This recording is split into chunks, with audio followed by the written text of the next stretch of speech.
আসসালামু আলাইকুম dear viewers, আশা করি ভালো আছেন আপনারা। আজকে কক্সবাজারে এসেছি।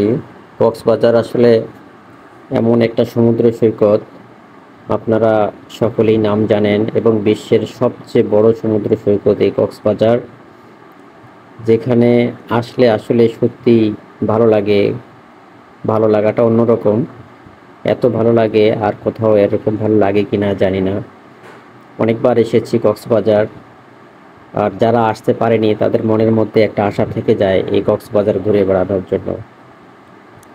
তো ডিয়ার ভিউয়ার্স, আজকে কক্সবাজারের বিশেষ কিছু দৃশ্যগুলো ভিডিও করে আপনাদের সামনে তুলে ধরব। আশা করি ভিডিওটা আপনাদেরকে ভালো লাগবে। ভিডিওটি যদি ভালো লাগে তাহলে অবশ্যই লাইক কমেন্টস করে পাশে থাকবেন। যারা নতুন আমার চ্যানেলে, তাদের কাছে অনুরোধ থাকলো সাবস্ক্রাইব করে পাশে থাকবেন।